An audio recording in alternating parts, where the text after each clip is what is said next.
We're going to be making some lining for inside this tote bag. This is just a standard tote bag with a square boxed out bottom, and it's got a PU base on it which I've lightly quilted with a crosshatch. So we've got the outside shell completed. Now we want to make the lining to go on the inside. So we need to measure our lining. So I used one of the outside panels as our lining template or pattern. And so that's the same shape as the base, including the fold of the seam at the bottom. And we've actually added a seam at the bottom so we can turn it out. I've got some indicators of where the pockets are going to go on the inside, the zip pockets. And at the base, we're going to eventually sew around the outside edge and leave a hole on the bottom to actually pull the work through when the tote bag is complete. Let's start off by putting a pocket in. Now we don't want the pocket too deep down into the bag because you don't want to be scrambling around too far into the bag. By the same token, it needs to be high enough for it to be practical without encroaching on the actual shaped bottom of the bag. So we've come down about 6 to 6.5 inches. Find the midpoint. I'm just going to crease that light with my finger, and then we're going to measure out about 4.5 inches. We're going to make a 9-inch pocket. It can be 8-inch, 9-inch, but depending on what you want. You don't want the pocket to be too small. You don't want it to be too big. It's just really depending on what you want to put in it. But generally, you want to be able to load it up a little bit. So we have got a strip of fabric. We've got our zip and we have our pocket bag. Very simple. So we need to transfer our markings from the inside to the outside. Now I've got a piece of interfacing behind this pocket to give the fabric a little bit of fortitude so the pocket doesn't rip out. You want a little bit of reinforcement because pockets get a hard life. So I'm just making a mark at the base of these pins I've poked through. I'm just going to make a crosshatch or a dot.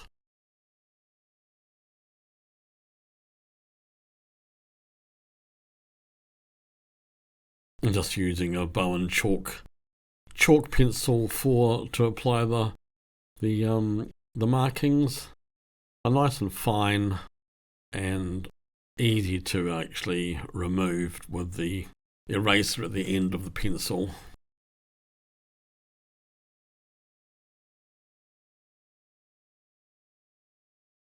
Just going to measure halfway through. This strip is about 1.5 inches wide.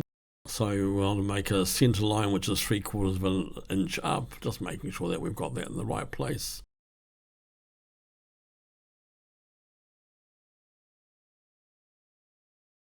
And then we want to measure our goalpost ends at 9 inches. So 9 inches there, 9 inches there. That's where we're going to be turning our square. So we want to apply this piece of this line on top of line. We can either pin it or we can use washi tape to actually attach this strip of fabric, which is going to be faced out. It's going to give us what we call our letterbox opening. We're going to be making a narrow, long rectangle, just wide enough for our zip to poke through. So altogether, we're going to sew 1/4 inch down one side. Excuse the hand. 1/4 inch down one side. Just using a 1/4 inch foot. Using the marking as a guide. Stop at that last mark there. Turn our work 5 stitches. Oops, that was 6. Is that too much? No, that's all right. 3 and 3. I usually use a size 2 stitch when I'm sewing. So a little bit smaller than standard, just 1 notch smaller.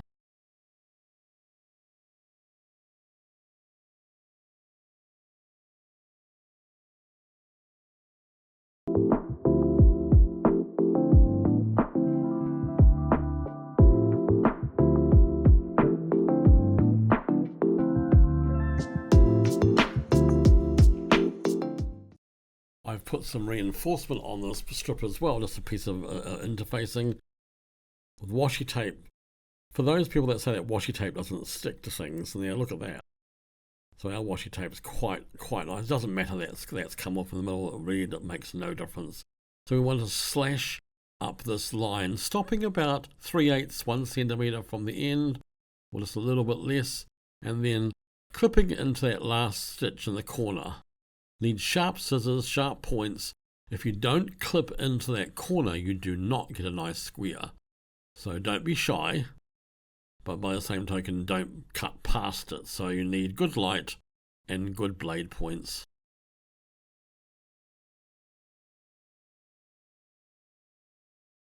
So the most difficult thing about this is actually just really turning this through. And when I say turning this through, trying to make sure that when you turn this through, it doesn't show on the outside. So I often iron my sides from the right side in. And you can see I'm doing the ends first.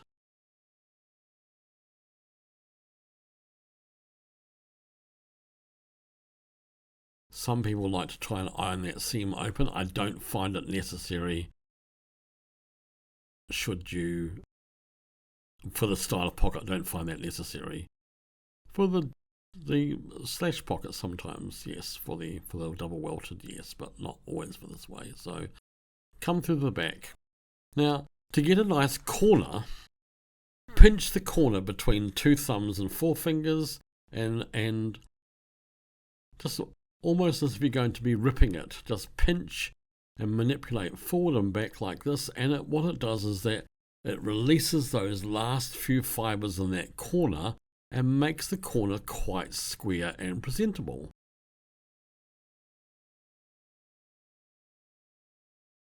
This was a tailoring technique I got taught when I was an apprentice, and I always remembered it, especially for making bound buttonholes, because we did a lot of those.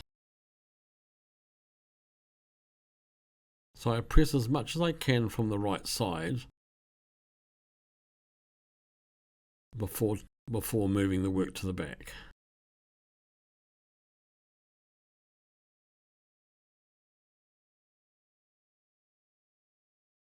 Yeah, it's looking nice and square. The idea is not to see the fabric. That's why I've chosen a contrast fabric. The idea is not to see that from the front.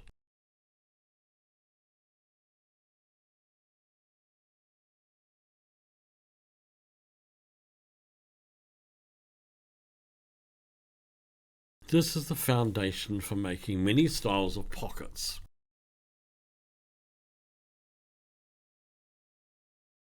The reason why I call this the letterbox opening is because it does look like a letterbox before you put the zip into it. Okay, there we go. Let's give one more light press. Plenty of steam. There we have it. Ready. See, nice and clean. Ready for our zip to go in behind it. Now remember, when you're looking at a pocket, a closed zip is always at the left side of the pocket. Closed zip is always at the left side of the pocket. Now let me just move that up so you can have a better view.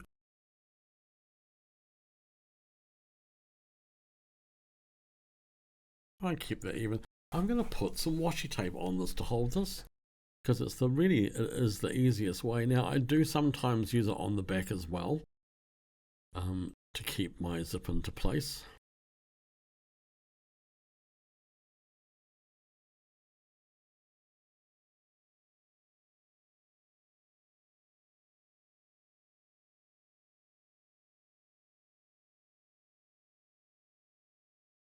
Right, and now we want to top stitch around this letterbox opening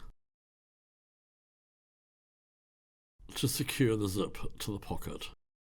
So I'm just using my standard J foot, my standard universal foot, and I've got the needle swung over to the left hand side of the foot, and the edge of the foot is running along the teeth of the zip.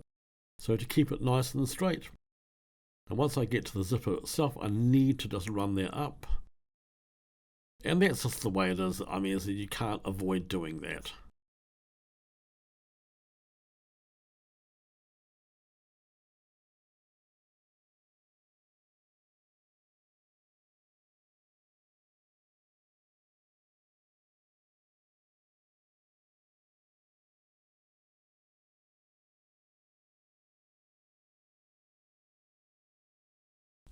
It doesn't have to be absolutely perfect. It's inside the bag.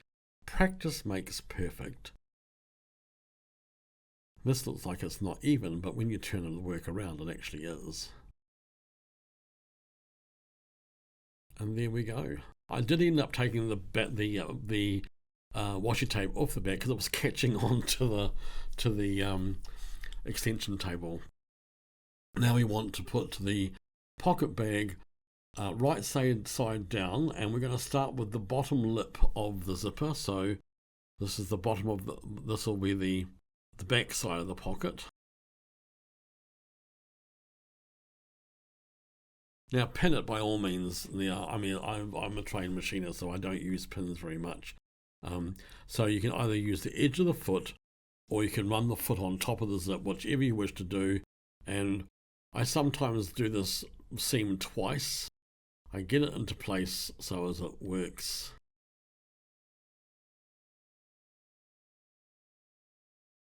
Open that zip, run that zip up.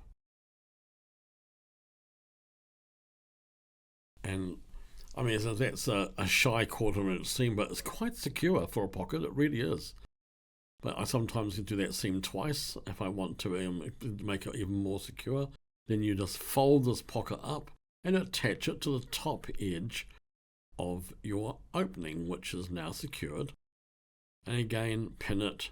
And I'm trying to stitch as close to the original row of stitching as I can. So you shift your needle and then shift your foot across slightly, you'll see it. So I'm just on that edge of that the cut.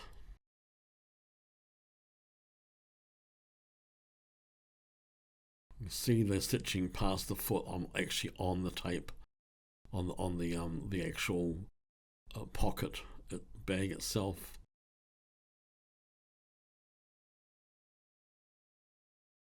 There we go. So that's the top and bottom done. Looks so professional. And you've got a nice secure pocket that if your bag falls over and the zipper's closed, things aren't going to fall out of it. And it's also nice to actually keep some things out away from prying eyes. And we're just going to face down, stitch just a 1/2 inch seam. Corners will be round because round corners last longer when it comes to pockets. Even on garments, round corners last longer. Nothing pokes into the corners and makes holes. And then just come up to the inside edge, reverse, and you have done a pocket. It's very simple using washi tape, no pins, but by the same token, use pins if you want to, it does not matter. But there we have a lovely finished pocket, so professional.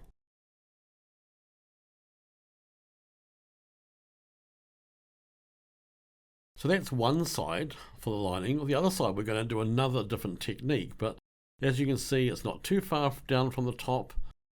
It's not too far down into the bottom. And because there will be a base, you don't want it hitting the bottom of the bag. Very cute. You don't have to trim off the corners or anything. It's all done. Just leave it as it is. Okay.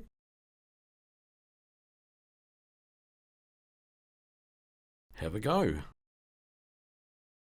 And don't forget curved corners.